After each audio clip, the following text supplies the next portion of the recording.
good time to segue into Offkai doing some more shit.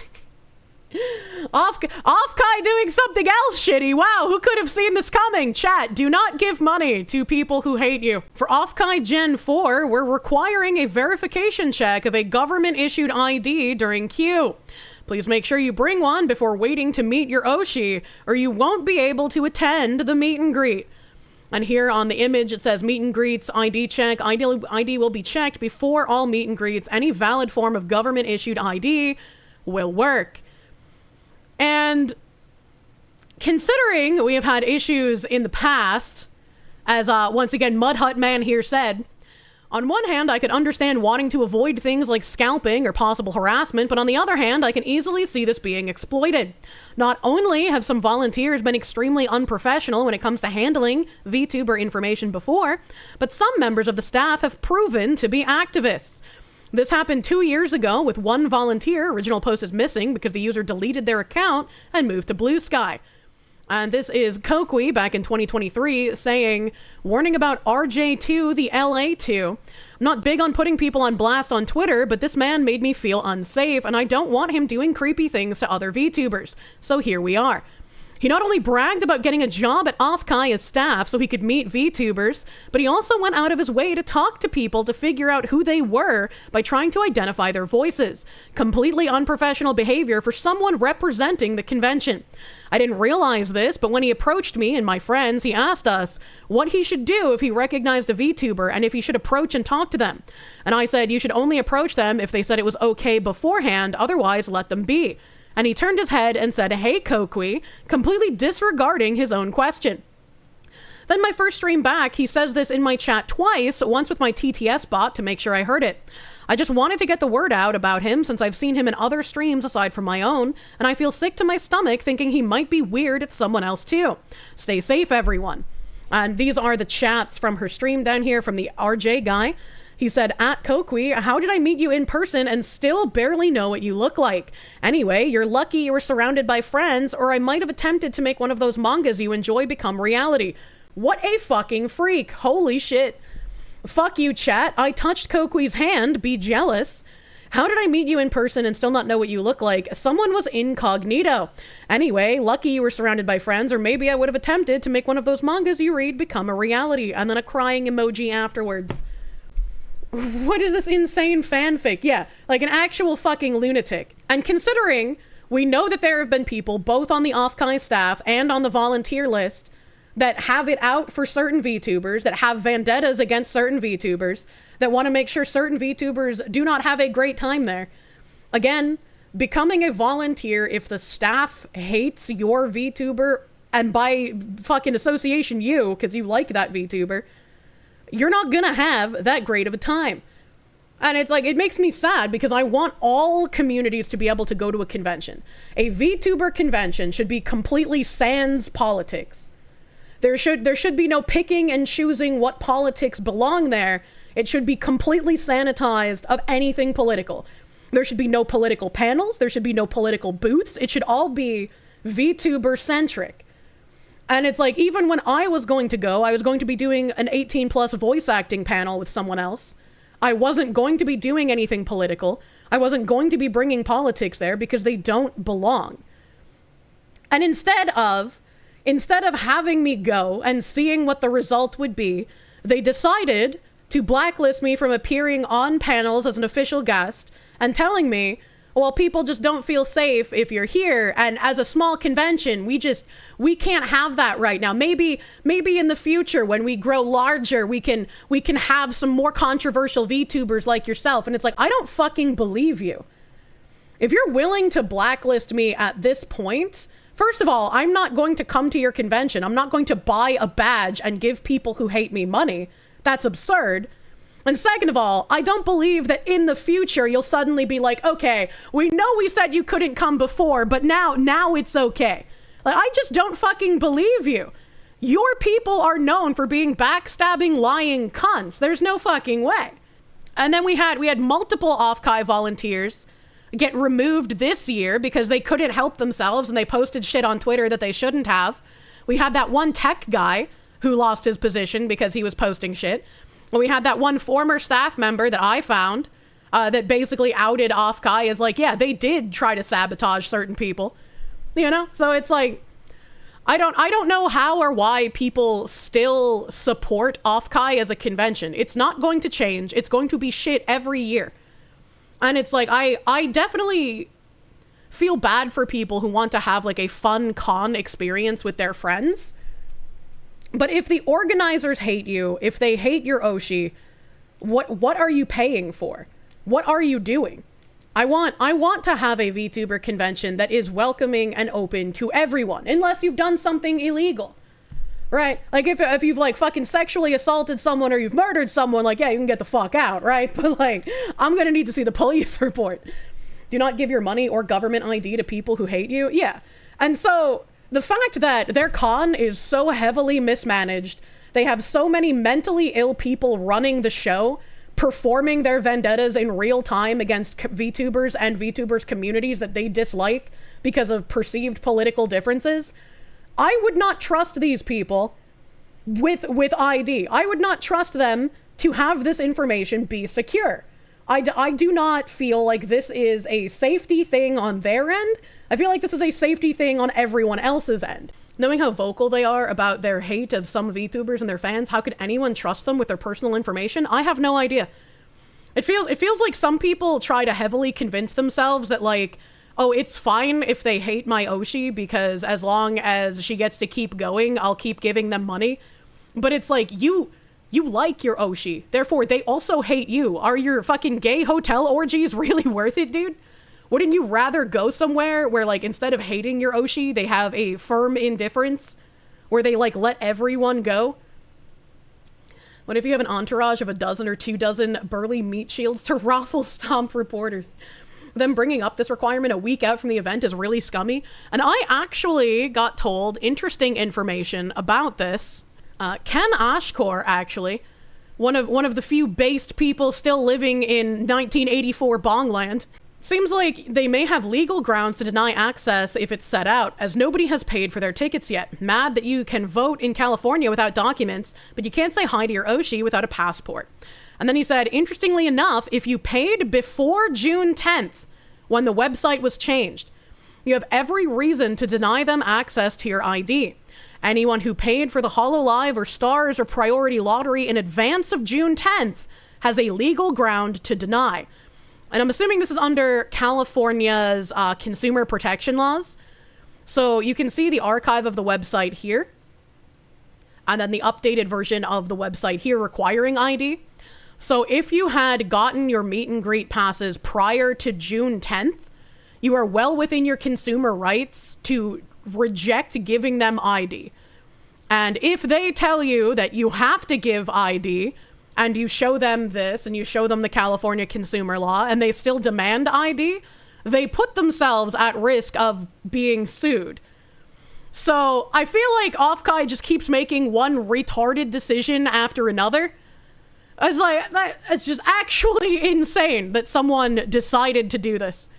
So if there's anyone, and I feel like there's probably not too many people, but if there is anyone in chat who had been going to Offkai and didn't refund, I would suggest you refund. But if you don't, now you don't have to give your ID if you had paid prior to June 10th and them changing the website.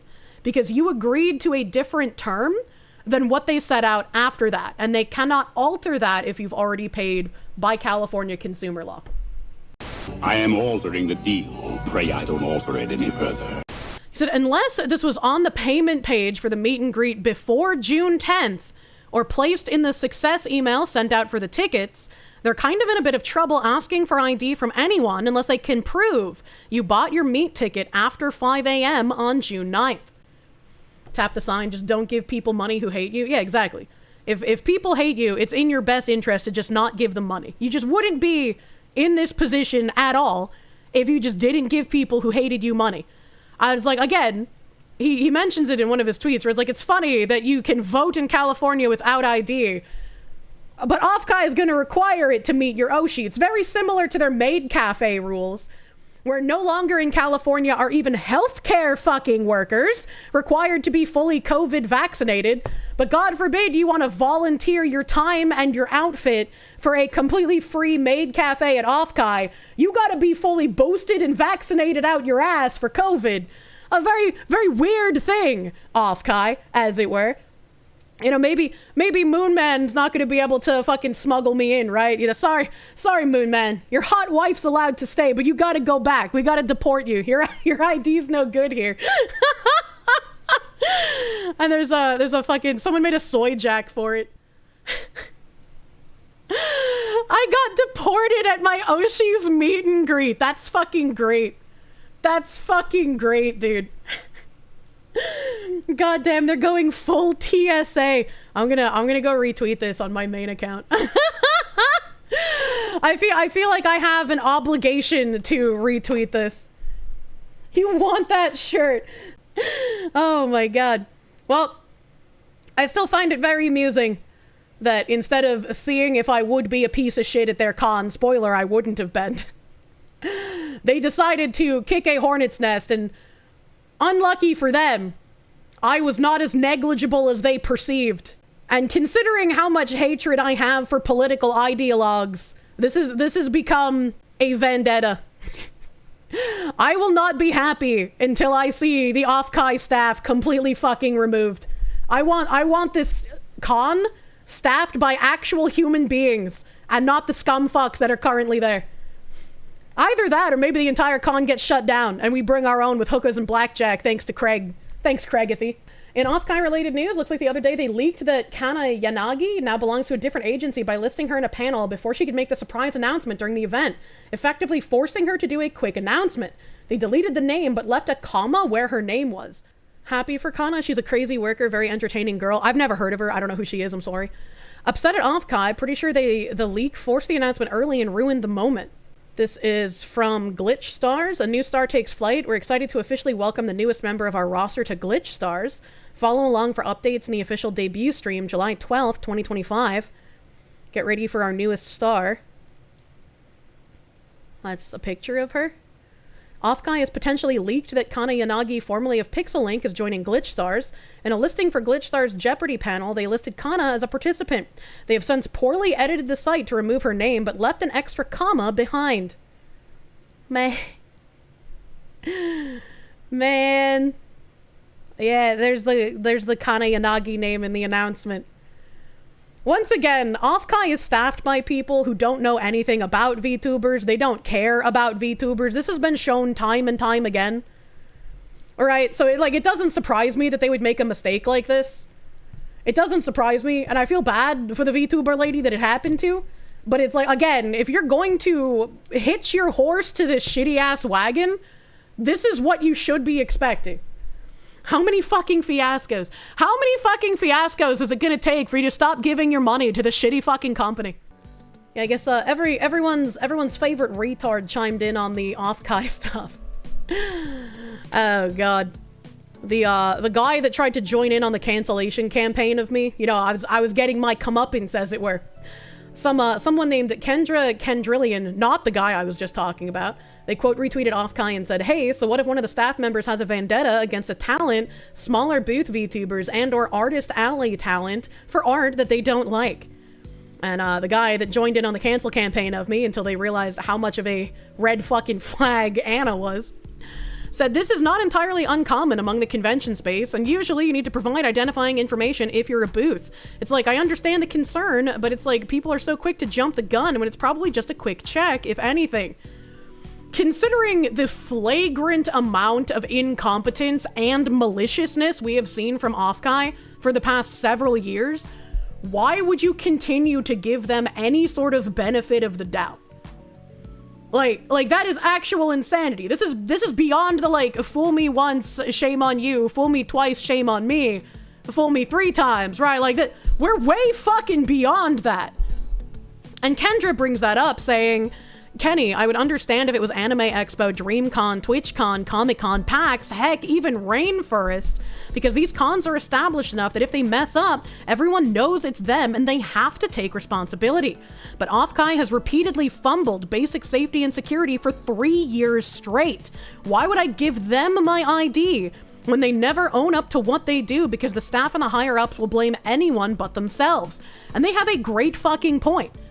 When you don't know who is on staff, when you don't know who the volunteers are, and they're usually quietly and unceremoniously cut without any fanfare, without telling con-goers like, hey, we've removed the problem, we've taken steps to ensure your safety and that everybody can have a good time.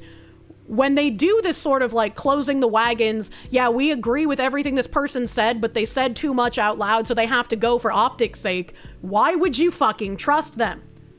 Why give these people any benefit of the fucking doubt? You shouldn't, and it's absurd that some people are still bootlicking this fucking hard for convention owners. It's like, shouldn't you want things to change? Shouldn't you want things to be better? Not just so you and your little gay clique can have fun, but for everyone involved. So nobody has to worry about, oh, what are they gonna do this year to sabotage my Oshi? I know it's happened 3 years in a row, but surely it won't happen this year. All right, like, come the fuck on, dude. He just wants to sweep for Offkai, maybe conflict of interest to someone on the inside, a friend in the industry. You're glad you decided not going to Offkai after realizing how shitty they are? And it's like, I hope people this year, if they did get a ticket after seeing all of the shit that Offkai's done the past few months, they've either decided to refund or they're gonna go and like just be silly little guys. Just be silly little guys on the outside. As someone who regularly checks IDs for a living, it's not hard to memorize every bit of information on the little cards. It's not even that you'd have to memorize it, right? Like when you pick up your badge, typically at cons, you have to show ID when you pick up your badge. So it's kind of redundant to have to show it again at a meet and greet. What is the purpose of that? First of all. Second of all, who has access to that database that's keeping your real name, your addresses, your license pictures? Who has access to that? And how are anyone going to feel safe that there's no fucking freaks on the staff that are going to use that to either harm someone that they feel is an ideological opponent or be a weird, creepy stalker like we've seen in the past? Why can't they just be normal? Because these are politically motivated people who are lying to you when they say they want to keep politics out of VTubing. They're going to store scans of the IDs. If they don't, they're useless to police. And if they don't give the scans to Chupas, it's useless to them too. And then Curry Ringy here said, what's wrong, Chud? Giving out your ID is a normal everywhere. Didn't you already provide your personal info while buying the badges? This is all to prevent scalpers. You have nothing to worry about, bigot. Ignore our history of openly going after people we don't like. And Kenny's response is, well, just don't go to conventions. I wonder what the response or lack thereof will be if nothing comes out of this. Yeah, even if something came out of this, we all know that no one at Offkai would say jack shit because they never do. They employ the same, if we shut up long enough, people will forget the bad things that we've done every single time. They never make any sort of statement. And thankfully, that is going very poorly for companies in current year. These are the same people who trust a stranger at the drive-thru with their debit card. I would never fucking use my debit card, baby. Holy shit. It's worked for 4 years. It has worked for 4 years. People still keep giving them money. They still keep defending them. It's absolutely fucking crazy. It's absolutely insane to me.